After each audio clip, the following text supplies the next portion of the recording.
뭐 이더리움은 사실 없고요. 상환 대상으로 올라온 가상자산이 비트코인이랑 비트코인 캐시입니다. 어저께 이제 대량 이체가 돼서 마운트 곡스에서 외부 지갑으로 대량의 비트코인이 이체가 됐죠. 그게 지금 확인된 게 비트코인 120만 개거든요. 굉장히 큰 액수가 이체가 된 상황이고요.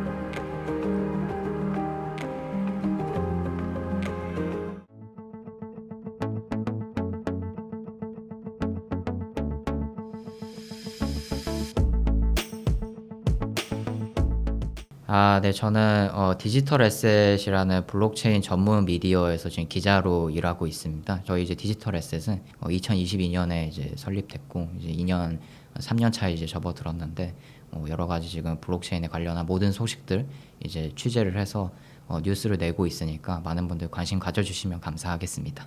예, 말씀하신 대로인 것 같습니다. 이제 미국 현지에서도 의외다, 굉장히 반전이다 이런 지금 반응들이 굉장히 전문가들 사이에서 많은 상황이고요.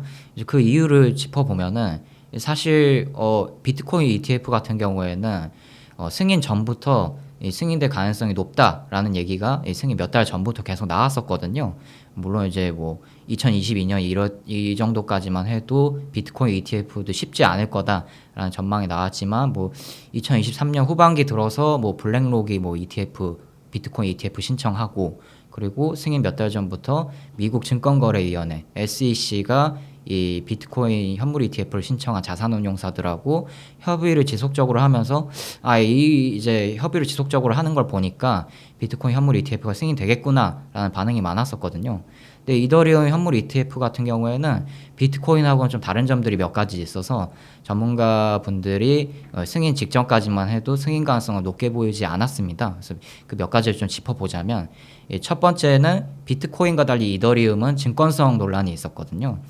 그래서 이 증권성 논란을 좀 짚어보면 비트코인 같은 경우에는 뭐 어떤 중앙화된 주체가 설립한 것도 아니고 이 코인을 발행한 것도 아니고 나카모토 사토시라는 익명의 창시자가 있었지만 이 창시자가 발행만 했지 뭐 물량을 이렇게 많이 들고 있다거나 아니면은 지금까지도 이 비트코인 생태계에 영향을 미치고 있다거나 이런 게 아니었거든요. 근데 SEC가 보기에는 이더리움은 비트코인에 비하면 좀 중앙화되어 있는 것 같다. 그냥 이더리움 재단이라는 중앙화된 주체가 이 코인을 발행을 했고 이 몇몇 중앙화된 조직들이 이 이더리움 생태계를 좀 주도하고 있는 것 같아서 그 점이 좀 증권성이 있는 것 같고 두 번째는 이 이더리움의 지분 증명 구조가 좀 증권성 이슈가 있다. 왜냐하면 이 비트코인은 채굴자들이 채굴을 해서 비트코인을 얻는 구조죠.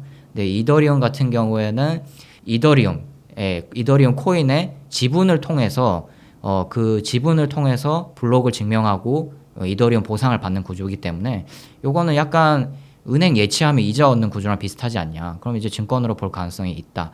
이렇게 좀 두 가지 쟁점이 있었습니다.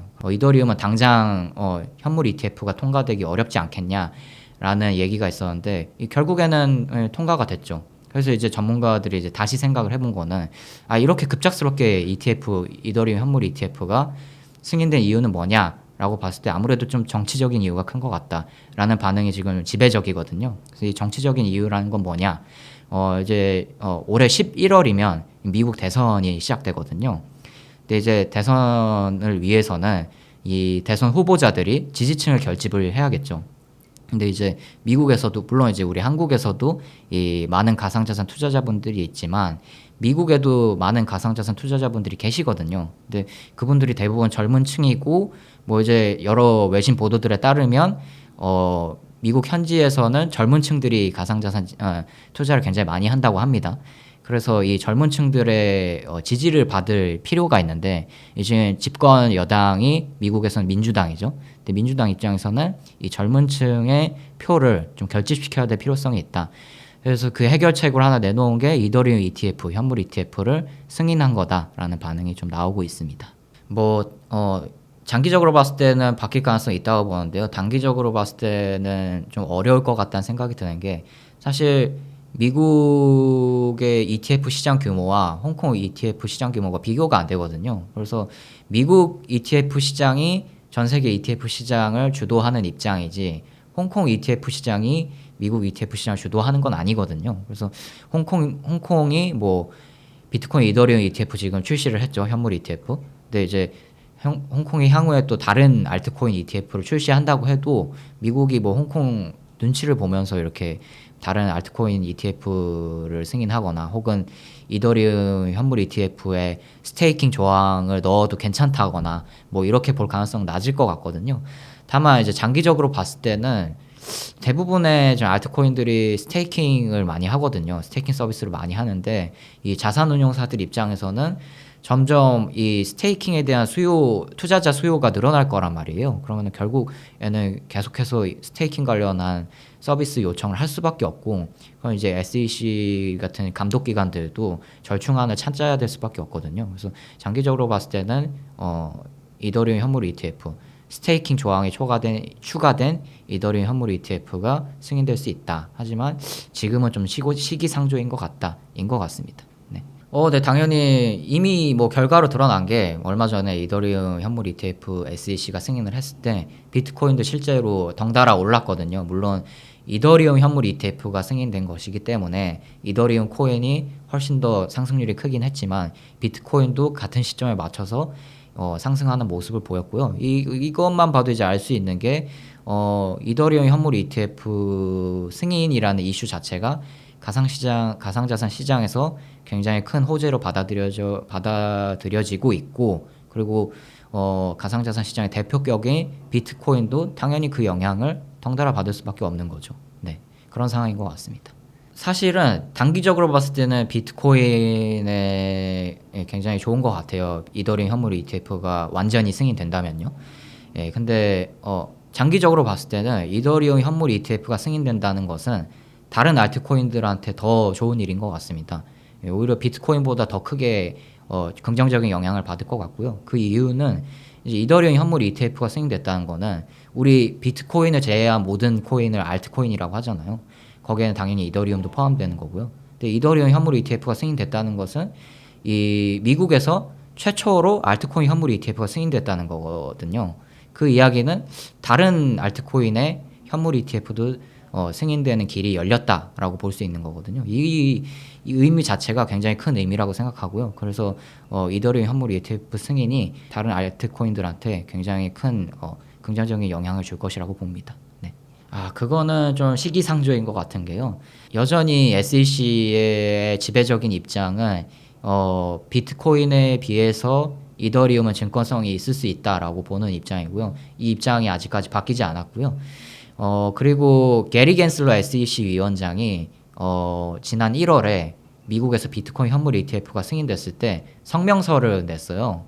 이 ETF를 승인한 이유와 그리고 뭐 여러 가지 뭐 입장에 대해서 밝혔는데, 그 중에서 되게 좀 주목할 만했던 게 비트코인 현물 ETF를 승인했다고 확대 해석하지 말라라는 취지의 글을 같이 썼었거든요. 그때 이제 확대 해석이라는 건 뭐냐면 비트코인을 제외한 상품성이 있었기 때문에 현물 ETF를 승인한 거지만 다른 코인들 같은 경우에는 상품성이 없다라는 이야기를 직접적으로 했거든요. 그 이야기는 비트코인을 제외한 모든 코인이 증권성이 있다라고 이제 다시 생각해서 얘기할 수 있는 거거든요.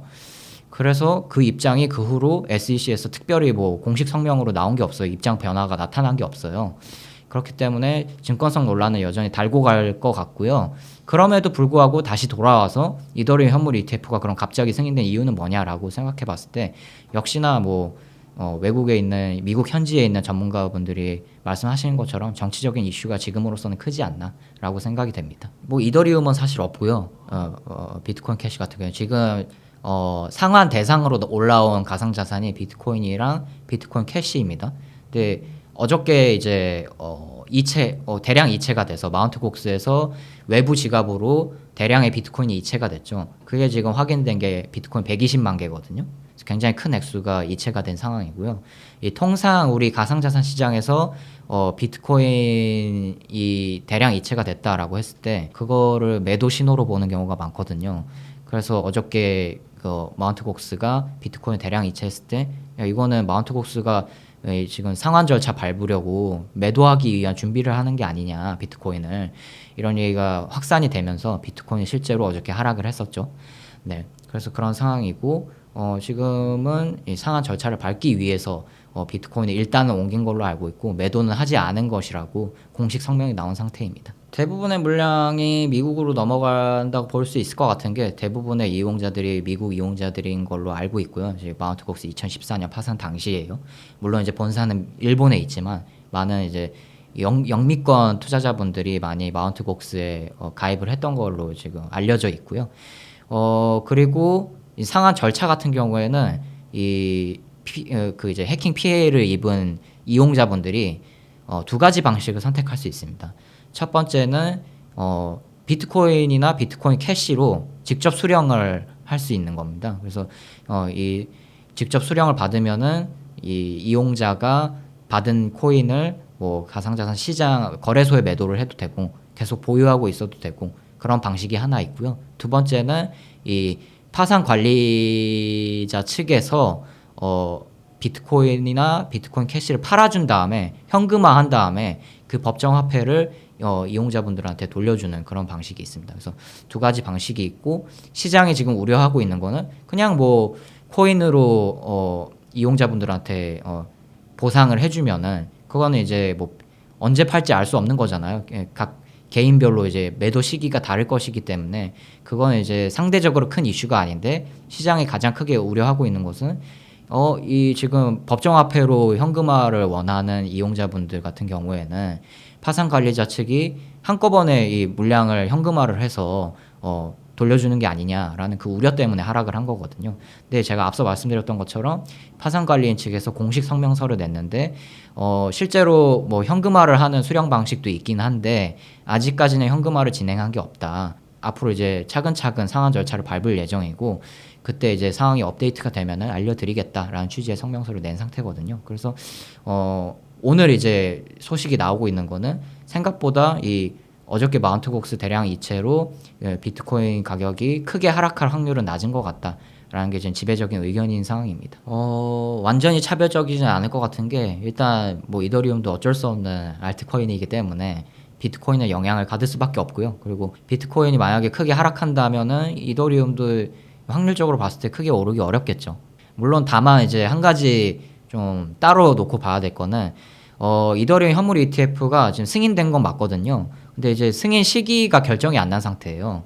이 승인 시기가 결정이 나려면은 S-1이라는 우리나라로 치면은 증권 신고서가 거기까지 이제 통과가 돼야지 출시 시기가 정해지는 건데 S-1 문서는 아직 승인이 안 된 상태예요. 그래서 출시를 언제 할지 알 수 없는 상황이기 때문에 이게 만약에 S-1 승인이 굉장히 딜레이가 많이 된다라고 하면은 이더리움의 악재일 수 있고 반대로 만약에 뭐 지금 이제 전문가분들이 많이 예상하시는 S-1 승인 시기는 얼마 전 현물 ETF 이더리움 현물 ETF 승인 시기로부터 빠르면은 한 달 정도 걸릴 거고 늦으면은 몇 개월 혹은 1년 이상 갈 수도 있다라는 게 입장인데 빨리 간다 1개월 만에 승인이 된다라고 하면은 뭐 이더리움이 비트코인 가격하고는 상관없이 그냥 상승할 가능성이 되게 높아 보이고요.